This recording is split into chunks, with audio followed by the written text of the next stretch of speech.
দুজনেই কথা বলতে পারে না, কিন্তু তাতে কি, তাদের মধ্যেও হয় প্রেম। বিধির বিধানে মেলেনি বাকশক্তি, কিন্তু তাতে অন্তরের ভালোবাসা হারিয়ে যায়নি। কথা বলতে না পারলেও একে অপরের মনের কথা ঠিক বুঝেছে, আর সেখান থেকেই প্রেম। সবটাই হয়েছে সোশ্যাল মাধ্যমের দৌলতে। প্রথমে ফেসবুকে আলাপ, তারপর বন্ধুত্ব, সেখান থেকেই প্রেম। অবশেষে চার হাত এক হয়ে পূর্ণতা পেল তাদের ভালোবাসার। 400 নম্বর এটা চলছে।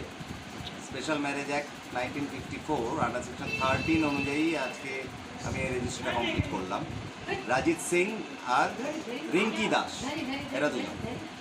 রাজিত সিং ছেলেটি হচ্ছে উত্তরপ্রদেশের বালিয়া।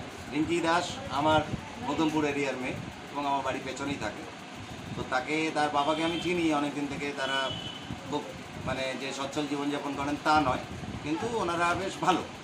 তো মেয়ের ছিলেন হচ্ছে বা মেয়ে হচ্ছে কানে শুনতে পায় না, কথা বলতে পারে না।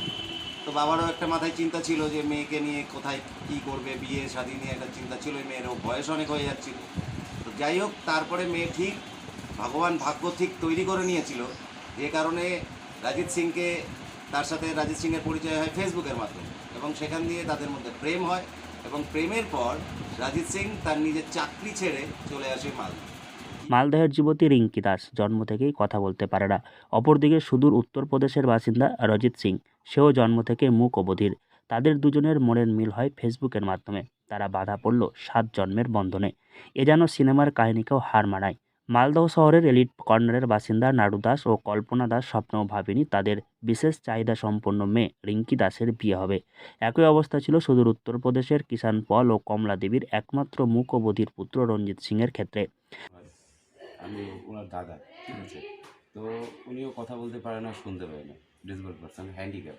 তো অ্যাকচুয়ালি ও ফেসবুক করতো সোশ্যাল মিডিয়ার মাধ্যমে কোনো রকমভাবে। ইউপি বারেলি থেকে কীভাবে কন্ট্যাক্ট করলো, হ্যাঁ, ওই ছেলেটার সাথে প্রেম করলো, প্রেম হয়ে গেল, ঠিক আছে, ভালোবাসা হলো। তারপরে উনি আসলো, ছেলেটা চাকরি বাকরি ছেড়ে সম্পূর্ণ ছেড়ে টেড়ে চলে আসলো, মালদাতে চলে আসলো। এসে এবার ওকে নিয়ে যাওয়ার কথা বলছিল। এবার আমরা খোঁজাখুঁজি করলাম, খোঁজাখুঁজি করার পর তারপরে যখন পেলাম ছেলেটাকে, ছেলেটা স্বেচ্ছায় আমাদের বাড়ি আসলো। দুদিন আমরা তাকে দেখলাম যে কীরকম টাইপের ছেলে। দেখলাম খুব ভালো ছেলে। আমরা সব ভিজিট করলাম, ওর বাড়ি টাড়ি দেখলাম, সব কিছু দেখাশোনা করার পর আমরা ডিসাইড করলাম যে না, ঠিক আছে, আমার বোনটাও তো হ্যান্ডিক্যাপ ছিল, বয়সও হয়ে গেছিলো, তো বিয়ে শাদির ব্যাপারও ছিল। তো এখন দেখলাম ছেলেটাও খুব ভালো। তো আমরা খুব ভালোভাবেই সবাই মিলে স্বইচ্ছায় সপরিবারে বিয়েটা দিয়ে দিলাম আর কি। জানা গেছে দুজনেই কথা বলতে না পারলেও ফেসবুকের মাধ্যমে তাদের আলাপ হয়, এবং সেখান থেকেই আস্তে আস্তে প্রেম গাঢ় হয়। প্রেমের টানে সুদূর উত্তরপ্রদেশ থেকে ওই মুখপতির যুবক রজিত মালদহে আসে। এখানে রিঙ্কির সঙ্গে দেখা হয় তার। রিঙ্কির পরিবারের পক্ষ থেকে উত্তরপ্রদেশে ছেলের বাড়িতে যায়। ছেলের বাবা মায়ের সঙ্গে কথা হয়। দুই পরিবারের সম্মতে তাদের রেজিস্ট্রি হয়, বিয়ে হয়। ছেলে মেয়ের বিয়ে দিতে পেরে খুশি দুই পরিবার। মনের মতো জীবনসঙ্গী পেয়ে খুশি রিঙ্কিও রাজীব। মালদহ থেকে হরষিত সিংহ, লোকাল 18 বাংলা।